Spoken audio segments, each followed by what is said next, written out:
அன்பு நெஞ்சங்கள் அனைவருக்கும் எனது இனிய வணக்கங்கள். மீண்டும் மந்திரமும் பலன்களுங்கிற இன்னொரு காணொளியில் சந்திக்கின்றோம்.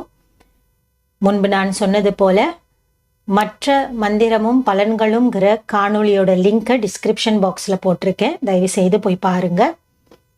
மேலும் மந்திரமும் ஸ்தோத்திரங்களுங்கிற ஒரு பிளேலிஸ்ட் கிரியேட் பண்ணி வச்சிருக்கேன். அதில் எல்லா ஸ்தோத்திரங்கள் மந்திரங்கள் எல்லாம் நீங்கள் பார்க்கலாம். அதை எழுதி பழகி நீங்களும் பாராயணம் செய்யலாம்.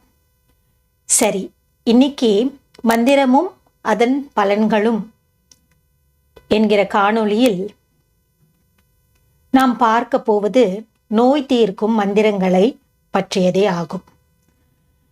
இந்த காணொளியில் பின்பு ஒரு 8 மந்திரங்கள் உங்களுக்காக நான் கொடுத்திருக்கேன். அவை யாவும் உங்களுக்கு பயன் தரும்னு நம்புறேன். நம் இறை வழிபாட்டோடு சம்பந்தப்பட்டுள்ள அந்த 8 மந்திரங்களை பார்ப்பதற்கு முன்னால் நம்முடைய அறிவின் சிந்தனைக்கு சில துளிகளை உங்களோடு நான் பகிர்ந்து கொள்ள ஆசைப்படுகிறேன்.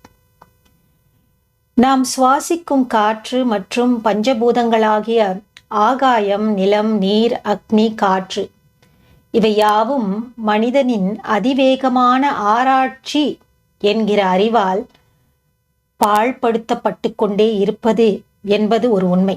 அதை பொய்யென்று அறிவாளிகள் நமக்கு சுட்டிக்காட்டிக் கொண்டே இருக்கிறார்கள்.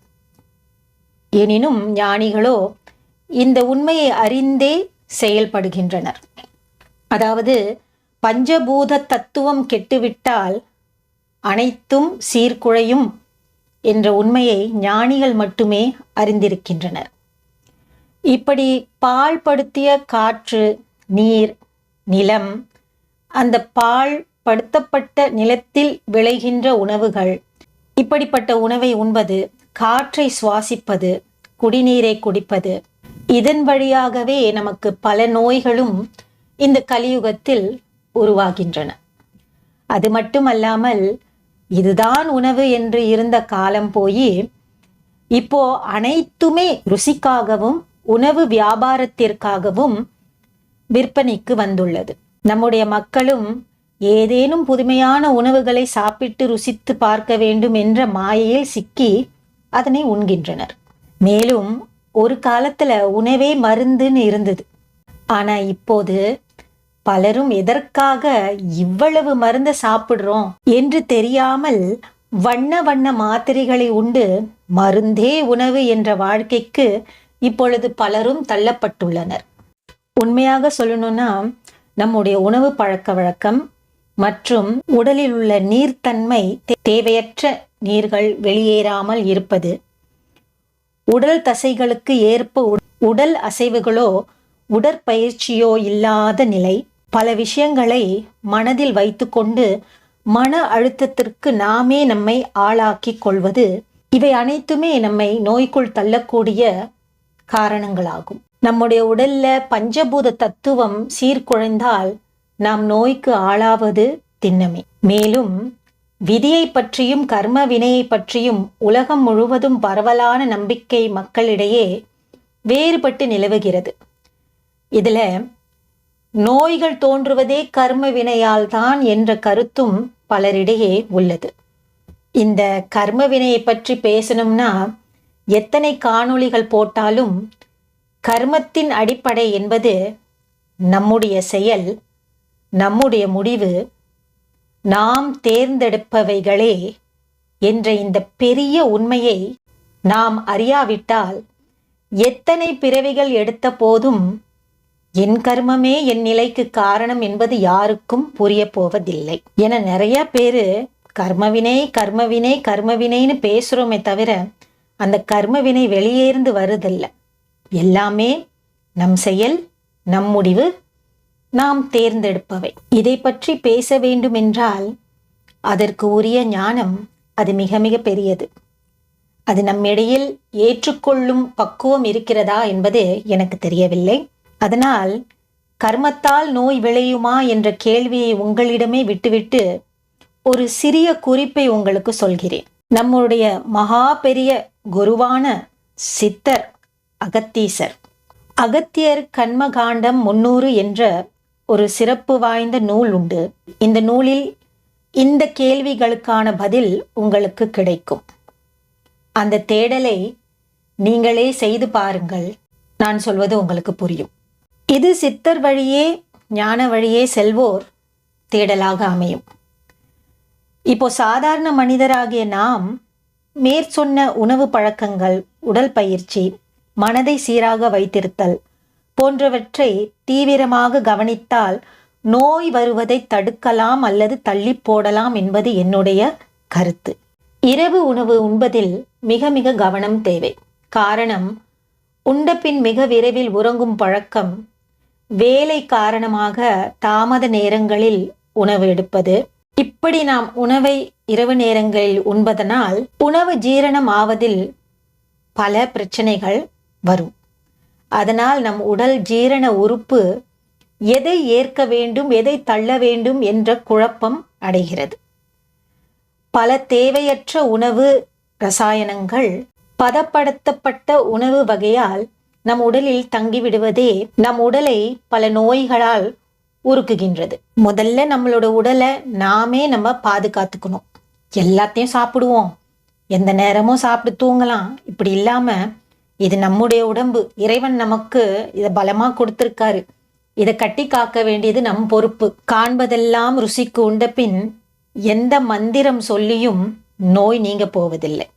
இதை முதல்ல நம்ம புரிஞ்சுக்கணும். நம்முடைய புலன்களாகிய பார்த்தல், கேட்டல், நுகர்தல், சுவைத்தல், உணர்தல் என்பனவற்றை நம் மனக்கட்டுப்பாட்டுக்குள் வைத்து விட்டாலே உயர்வான தெளிவு நம் வாழ்க்கையில் நமக்கு கிடைத்துவிடும்.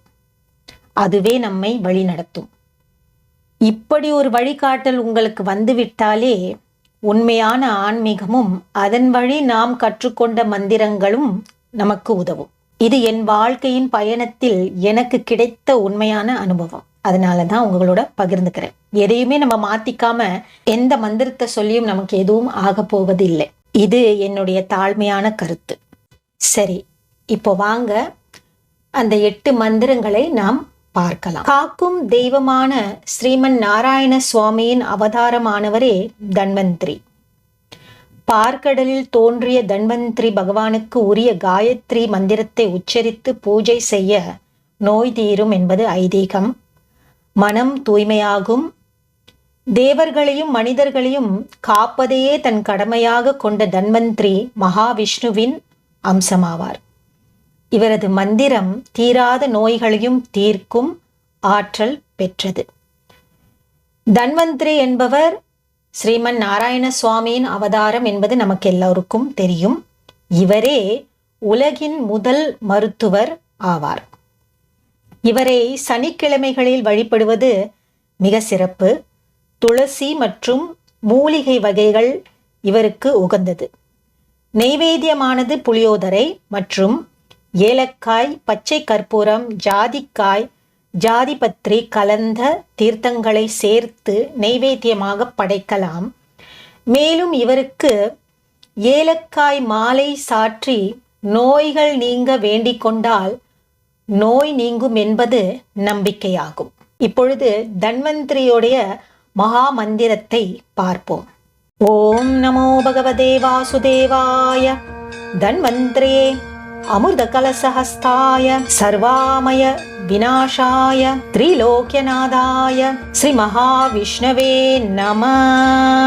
உங்களோட வீட்டில் தன்வந்திரியோடைய படமோ சிலையோ இல்லைன்னா கூட ஸ்ரீமன் நாராயண சுவாமி படம் இருந்தா அந்த படத்துக்கு முன்னால ஒரு நல்லெண்ணெய் தீபம் ஏற்றி வைங்க. நோய் நீங்கணும்னா நல்லெண்ணெயால தான் நம்ம விளக்கேற்றணும். அப்படி ஒரு விளக்கை ஏற்றி வைத்து துளசியை கொண்டு இந்த மந்திரத்தை நீங்கள் 9 முறையோ 21 முறையோ 54 முறையோ அல்லது 108 முறையோ உங்கள் வசதிக்கு ஏற்ப சொல்லி பூஜை செய்து உங்கள் நோய் நீங்க அவரை பிரார்த்திக்கலாம். அடுத்து நாம் பார்க்க போவதும் தன்வந்திரி மந்திரம்தான். இது நோய் நீக்கும் ஒரு மந்திரமும் ஆகும். சதுர்புஜம் பீத வஸ்திரம் சர்வலங்கார சோபிதம் தியாயேத் தன்வந்திரிம் தேவம் சுராசுர நமஸ்கிருதம் பாலாம்பிகேஷ வைத்யேஷ பவரோக ஹரேதிஷ ஜபேன் நாமத்ரியன் நித்யம் மகாரோக நிவாரணம். இந்த மந்திரத்தையும் நான் முன்பு சொன்னது போல விளக்கேற்றி வைத்து துளசி அல்லது ஏலக்காயை வைத்து நீங்கள் மந்திரத்தை சொல்லி அவர் திருப்பாதத்தில் துளசியோ அல்லது ஏலக்காயோ போட்டு பிரார்த்தனை செய்யலாம். அல்லது ஏலக்காய் மாலை கூட அவருக்கு சாற்றி நீங்கள் நோய் நீங்க பிரார்த்தனை செய்யலாம்.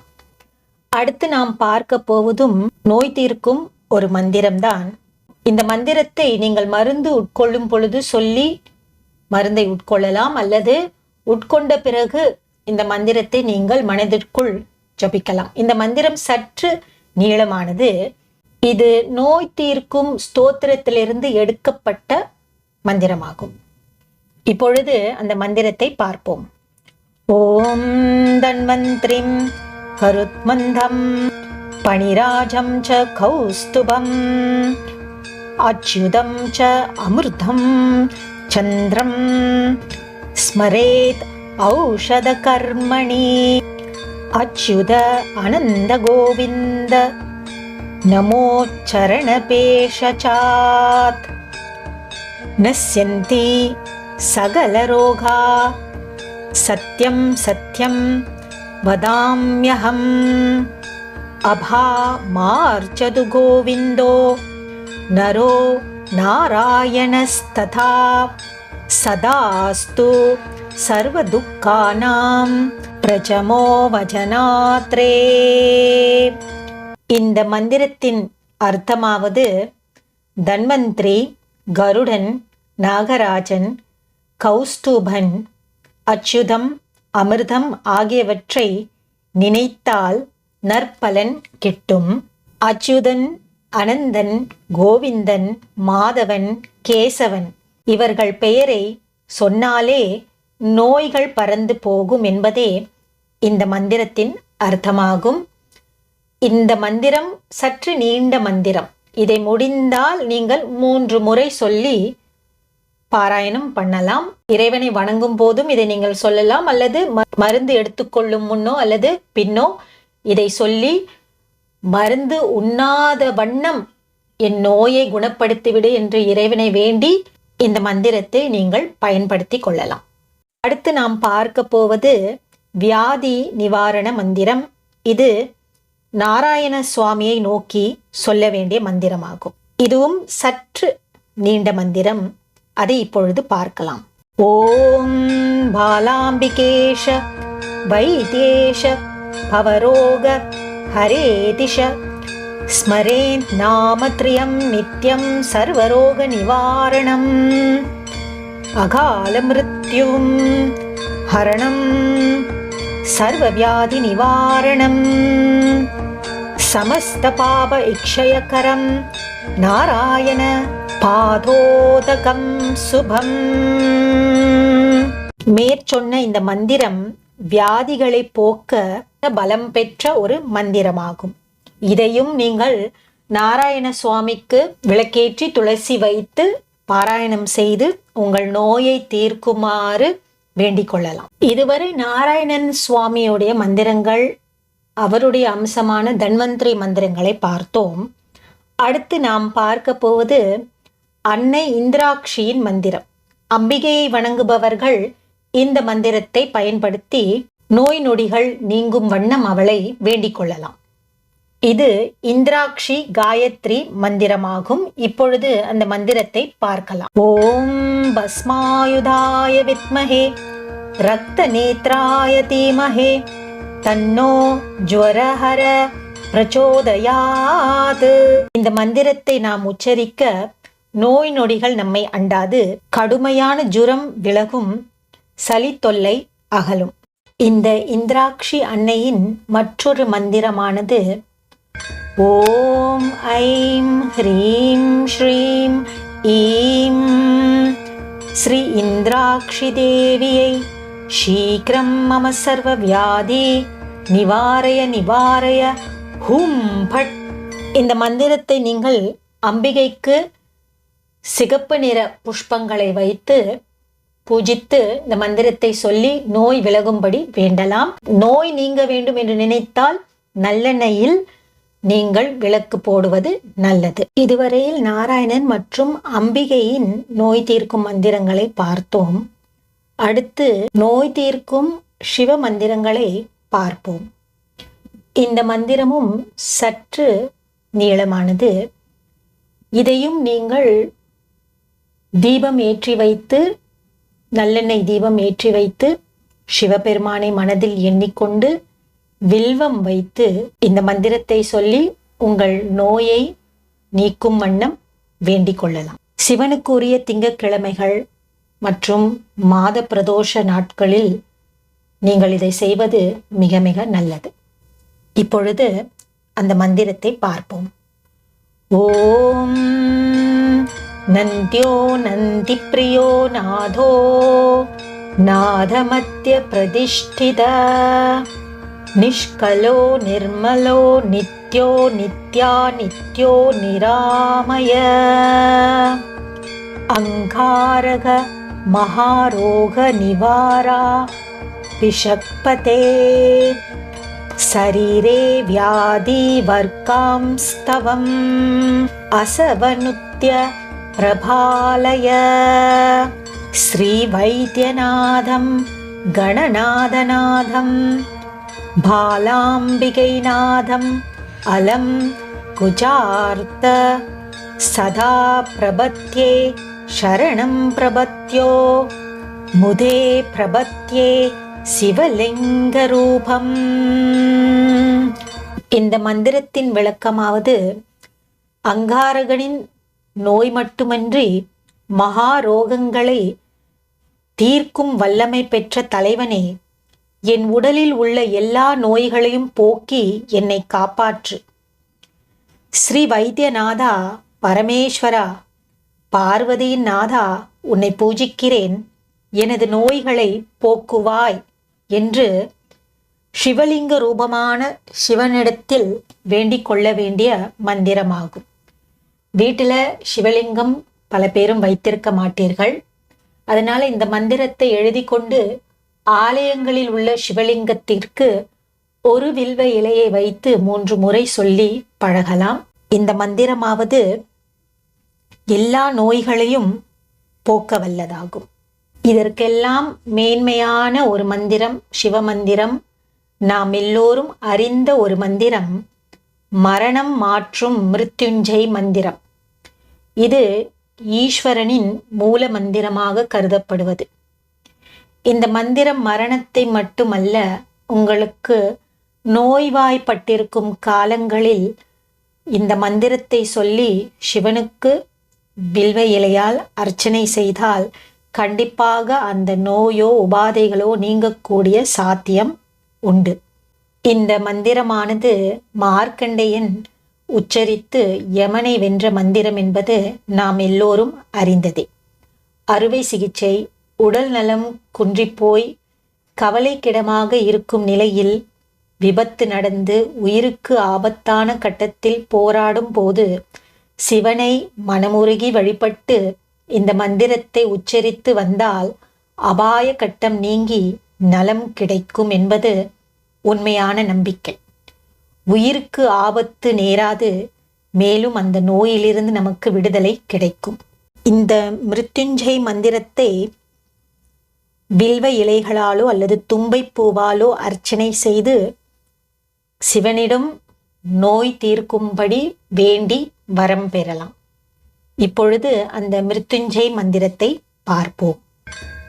ஓம் ஜூம் சஹ த்ரியம்பகம் யஜாமஹே சுகந்திம் புஷ்டிவர்தனம் உர்வாருகமிவ பந்தனான் மிருத்யோர் முக்ஷ்யமாம் அம்ருதா.